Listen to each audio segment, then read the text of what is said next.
Ay, katulong man kay ilgot. Sorry na jud ko. Ay, salamat. Ay! Yes! Yes! Yes! Kalaag na jud taon ko. Pila na ni kasimana, pila ni kabuhan, way laglaag. Okay, mulaag na si Impy Girl. Kalma na kayo si Impy Girl. Yan, mulaag na si Impy Girl. Yes, tanan, tibok adlaw laag ko. Ay, salamat, kalaag na jud taon ko. Thank you, thank you. Yan, okay. Yay, mingaw kayo katol kitong tiil. May hinihina lang ta atras,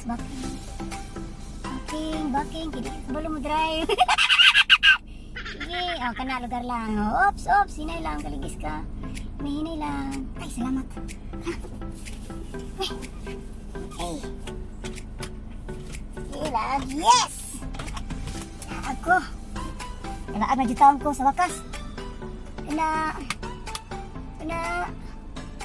ka mana din sa lugar sa Philippines. So lahir dyan yung maglaglaag ka. Ay, kaysa so, nakasos balay. Nakasos balay, tanan mo, hunaan mo. Pati mong ex, may hunaan. Kaya imagine mo, pinaasa na narapita. Kung nabiyahe pa karon siguro, wala pa ito sa paler. Kana? Palay na mag-giti. Naglahi lang kita. Sige, ko laglaw ng tao, love. Sorry, dyan, my love. Sorry, kasing-kasing. Dahil ka ba ka natas balay, baka mabuburing ka, no? Katulad yung magtiir, daghan kayo mununaan sa unsa mununaan. Basta mununaan na naman. Kalang bulog. Apilan mo kung hunaan na Saan ka maligog ma? Ugma, baligog ko ito sa kuwan. Nagisang ko ito. Surprise na. Surprise? Surprise. Lain kayo, nas balay ba kay? Masigi kag nas balay, tara mununaan mo. Maapilan mo mununaan mong X. Sige, X. Ay.